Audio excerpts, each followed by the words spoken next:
He's been inundated with calls about the case of a young biracial boy who was the alleged target of a lynching-style attack by local teenagers. The boy's family has recently called into question the police department's initial handling of the investigation of the incident. The state attorney general's office is now assisting Claremont investigators with their work. The boy's family has allowed his name, Quincy, into the media. NHPR's Upper Valley reporter Brita Green has been following this story. Earlier today, she spoke by phone with Quincy's uncle, Lyric Merlin. She started by asking him to describe the response from the Claremont police.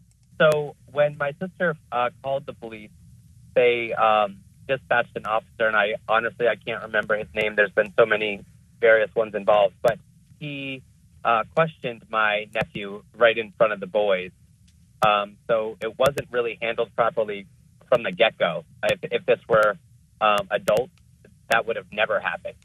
Then when I went to my sister's house to try and find out what the next step was and what they were going to do, she said they told us there's not enough evidence. And that kind of struck me as odd, considering that it's the testimony of a child who clearly has rope burns and bruising and open wounds on his neck. They said there wasn't enough evidence to continue with the investigation? Right. And this was after he had returned home from the hospital? Yeah. So after that, my sister had posted on Facebook, and I created my own post, and apparently it really got shared a lot, and a lot of people were reaching out, and my youngest nephew fell ill, so my sister had been in the hospital with him. He was just discharged yesterday, actually. And it seems like when my sister's boyfriend had contacted the police, at that point, once everything kind of started gaining more visibility, that's when they actually said, well, we'll continue to look into it. They kind of changed their tone, but they had been brushing my sister off and not answering any phone calls or anything before this all happened. So it definitely took the publicity and the visibility to motivate the police to actually look into this seriously. Are you confident in the investigation now that the state is involved? You know, I'm not really sure because I felt like from the beginning that there wasn't enough neutrality. It was very, very clear that in the beginning there was a bias already towards the perpetrators, the other kids in this. And Mark Chase made it very clear in his statements. And maybe he didn't think before he spoke, but that already set the tone for exactly the way that this is going. And not one time did they discuss, hopes for Quincy getting better or having a full recovery from this emotionally and physically. It's been about, these boys and not wanting their mistakes to follow them. I think that says it all right there.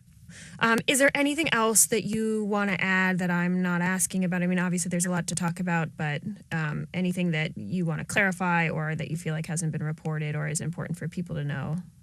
It's important that people understand that there really can't be any sugarcoating with this issue.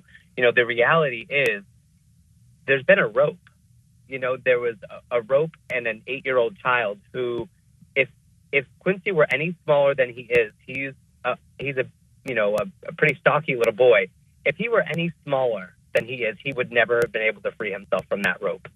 And then we would have an entirely different situation on our hands. So it's so important that people take this seriously and that the investigators really look at this from a perspective of, even if it wasn't racially motivated, which it clearly was, the knowledge that death comes from hanging was certainly there. Well, thank you. I really appreciate it. Rita, I appreciate you. Thank you so much. No one from the Claremont Police Department was available today to comment.